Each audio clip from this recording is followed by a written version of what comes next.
Look, I need to talk to you about something that's probably going to make you uncomfortable. But honestly, if you keep doing these things to your penis, you're setting yourself up for erectile dysfunction.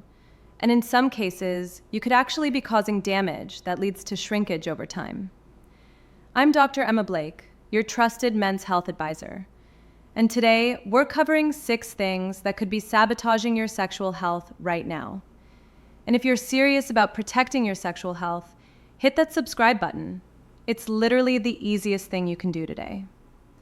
All right, let's jump in with the first one. So here's something wild. You're probably sitting right now watching this video, right? But if you're sitting for 6 to 8 hours every day, which, let's be honest, most of us are, you're actively damaging your erectile health. A study published in Andrology in 2017 found that men who sit for more than 6 to 8 hours daily have a significantly higher risk of erectile dysfunction. When you sit for long periods, you're restricting blood flow in your pelvic area. You're literally compressing all those blood vessels and nerves that you need for strong erections. The solution? You've got to move more throughout the day. Stand up every hour, walk around, do some stretches. Just move. That's it. Now, the second thing, what you're wearing right now. Are you wearing briefs? Because here's something most guys don't realize. Your choice of underwear is directly affecting your sperm quality. A Harvard study followed over 650 men and found that guys who wore tight briefs had 25% lower sperm count compared to those who wore looser boxers. They also had 17% lower sperm concentration and 33% less motile sperm. That's huge. Your testicles need to be cooler than your core body temperature for optimal sperm production. But when you wear tight underwear, you're trapping heat. And the material matters too. A lot of synthetic fabrics release chemicals that can disrupt your hormones. So how do you fix this? Switch to looser, breathable underwear made from natural fabrics like cotton or bamboo. Skip the super tight synthetic stuff. And you know what? Nutrition plays a huge role in sperm quality and overall sexual health too. A lot of guys tell me they know they should eat better, but they don't know where to start. That's why I created the Men's Libido and Vitality Kitchen. It's an ebook with proven recipes and meal plans designed specifically for men's sexual health.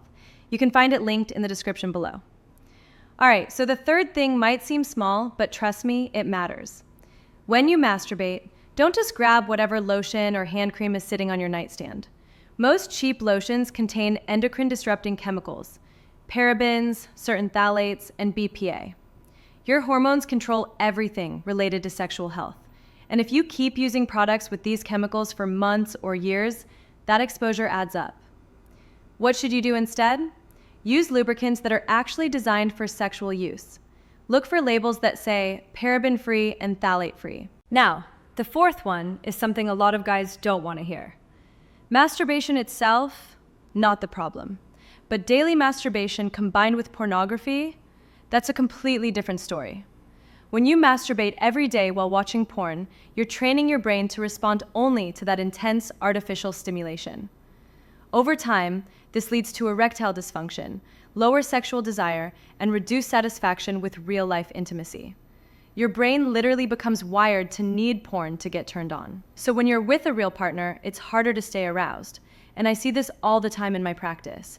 Guys come in thinking there's something physically wrong, but it's actually a neurological issue from porn conditioning. My advice? Keep it in moderation. And if you can, cut out the porn. That's the part that's really doing the damage. Your brain needs to relearn how to respond to real intimacy. The fifth thing makes a lot of guys uncomfortable, but we need to talk about it.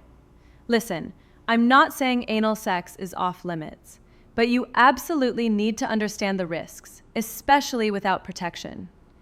The tissue inside the rectum is extremely thin and delicate, way more fragile than vaginal tissue. It doesn't produce natural lubrication, and it's packed with tiny blood vessels.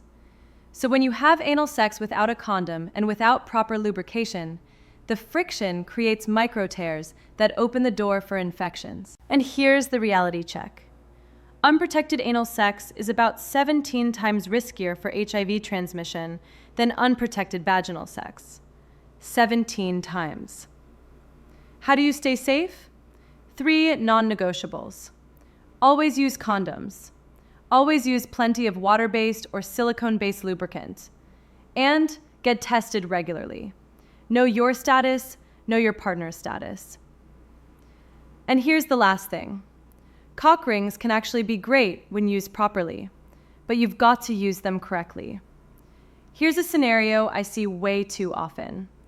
A guy puts on a cock ring, things are going well, so he keeps it on past the recommended 30-minute mark. Maybe he even falls asleep. An hour passes, still no pain, so he figures everything's fine. But blood flow to your penis is being restricted. The tissue starts swelling, and by the time he tries to take it off, it's stuck. Thousands of men end up in the ER every single year with penile strangulation injuries from rings. So, here's what you should do instead. Stick to soft, flexible materials, like silicone or rubber.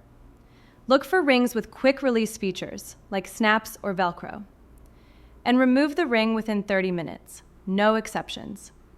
If it gets stuck, go to the ER immediately. All right, so let's bring this home.